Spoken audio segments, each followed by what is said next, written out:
तो कैसे हो आप सब लोग। उम्मीद करता हूँ कि आप सब लोग ठीक होंगे। और दोस्तों आज के वीडियो में मैं बताने वाला हूँ ऑल एक्सट्रीम का जो पावर इन्वर्टर हमने लिया था 1000 वाट वाला। तो दोस्तों आज इसका हम नो लोड पर पावर कंजप्शन देखेंगे और लोड चलाने के बाद भी हम देखेंगे कि कितना ये एनर्जी कंज्यूम करता है, कितना पावर लॉस करता है और फिर पूरा टेस्टिंग है इसका। पहले पूरा सेटअप मैं समझा देता हूँ। तो दोस्तों यहाँ पे देखिए सबसे पहले हमने यहाँ पे एक डीसी मीटर का इंस्टॉलेशन किया है, डीसी वोल्ट एम्पियर मीटर का, जो कि 10 एम्पियर तक का करंट मेज़र कर सकता है। और दोस्तों कनेक्शन बहुत ही सिंपल है, जो कि रेड और येलो वायर है। इसको आपके जो इन्वर्टर है इसके पॉजिटिव टर्मिनल पे लगाना है। और दोस्तों जो करंट मेज़र करने के लिए दोनों वायर दिए गए, इसका रेड वायर यहाँ पे लगाना है और नेगेटिव में नेगेटिव वायर लगाना है। बस सिंपल इतना सा कनेक्शन करना है तो आपका डीसी मीटर का इंस्टॉलेशन हो जाएगा। और दोस्तों एसी मीटर भी मैंने इसके आउटपुट पर लगा रखा है। तो दोस्तों पहले तो नो लोड पर इसका पावर कंजप्शन देखेंगे कितना है। यूटीएल गामा प्लस जो कि 1000 VA का इन्वर्टर है, उसका नो लोड पर पावर कंजप्शन 15 से 20 वाट है। तो दोस्तों यहाँ पे अब ये फ़ैन भी चलाएंगे हम, जो कि लगभग 80-82 वाट का फ़ैन है। तो डीसी और एसी में जो पावर कंजप्शन है दोनों हम देखेंगे। फिर उसके बाद हम पावर लॉस भी देखेंगे कि एक फ़ैन चलाने पर, इससे 80-82 वाट का फ़ैन चलाने पर कितना ये एनर्जी का लॉस करता है, सब कुछ डिटेल में देखेंगे। तो सबसे पहले इन्वर्टर को ऑन कर देते हैं। सबसे पहले दोस्तों इसका जो डीसी आउटपुट है वो देख लेते हैं हम, डीसी में कितना पावर लॉस कर रहा है। तो दोस्तों यहाँ पे लगभग 12.9 वोल्ट और 0.333 एम्पियर या 32 एम्पियर ले रहा है। तो दोस्तों टोटल जो बिना लोड के इसका पावर कंजप्शन है वो लगभग 4.1 वाट है। केवल 4 वाट ये पावर का लॉस कर रहा है। जबकि यूटीएल गामा प्लस पर यदि आप लगाओगे ट्रांसफार्मर वाले इन्वर्टर पर, तो दोस्तों वहाँ पे लगभग 15 से 20 वाट तक एनर्जी का पावर लॉस होता है।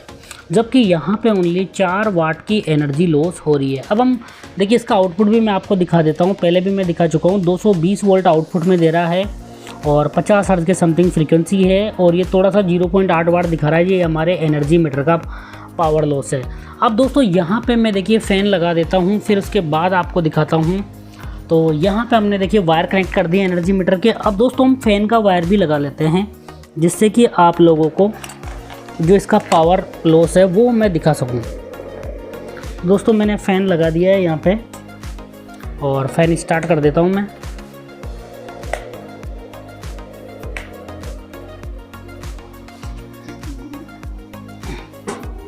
और दोस्तों देखिए हमने फ़ैन ऑन कर दिया है।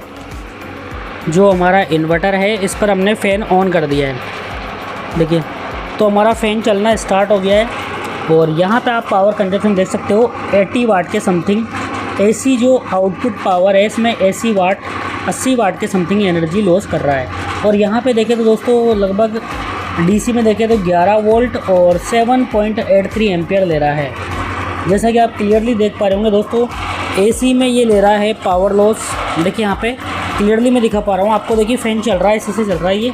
और 80 वाट के समथिंग ये एनर्जी ले रहा है, 79.4 79.5। और यहाँ पे देखिए डीसी में जो बैटरी से ले रहा है, बैटरी हमारी 11 वोल्ट पे आ चुकी है और 7.87 या 7.87 के समथिंग दे रहा है। और देखिए आउटपुट वोल्टेज कांस्टेंट है, 220 वोल्ट कंटिन्यूसली आउटपुट वोल्टेज दे रहा है। 7.9 एम्पियर तक ले रहा है, 7.86। तो 80 वाट और डीसी में ले रहा है 11 वोल्ट 7.89 एम्पियर। अब दोस्तों इसकी पूरी कैलकुलेशन मैं आप लोगों को दिखा देता हूँ। ये हमारा पूरा प्रैक्टिकल कंप्लीट हो चुका है। तो ये दोस्तों हमारा पूरा सेटअप मैंने दिखा दिया है। पूरी जो कैलकुलेशन है वो भी मैं आपको दिखाऊंगा। तो अब इसकी कैलकुलेशन हम कर लेते हैं।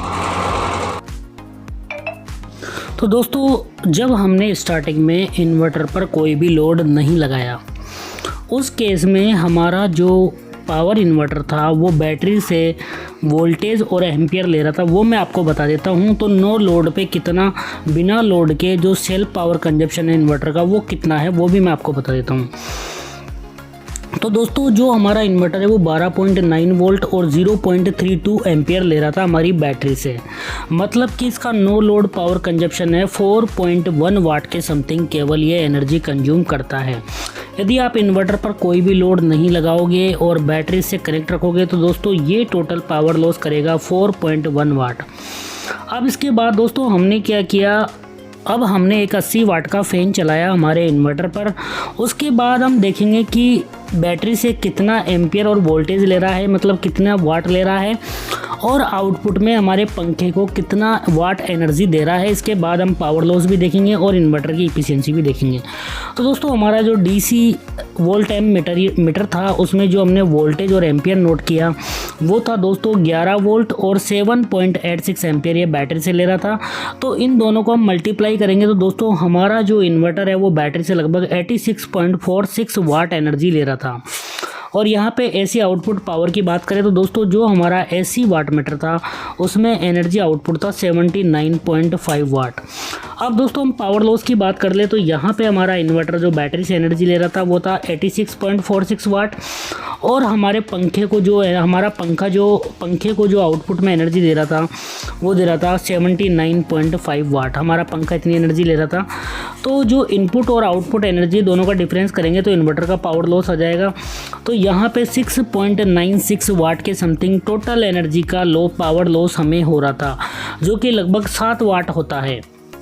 अब दोस्तों इन्वर्टर की एफिशिएंसी की हम बात करें तो जो आउटपुट पावर है इसमें इनपुट पावर का भाग देके 100 से मल्टीप्लाई कर देंगे तो इन्वर्टर की एफिशिएंसी आ जाएगी। तो 79.5 वाट हमारा फ़ैन ले रहा था और जो हमारा इन्वर्टर है वो बैटरी से ले रहा था 86.46 × 100। तो दोस्तों इस इन्वर्टर की एफिशिएंसी आई है लगभग 91.95%, मतलब कि लगभग 92% के समथिंग इस इन्वर्टर की एफिशिएंसी आई है। दोस्तों रिजल्ट आपके सामने है, काफ़ी अच्छी परफॉर्मेंस है इसकी, बट कंपनी ने इसका प्राइस बढ़ा के बहुत ही गलत किया है। जब तक इसका प्राइस सही नहीं हो जाता आपको नहीं खरीदना है inverter. Thank you so much.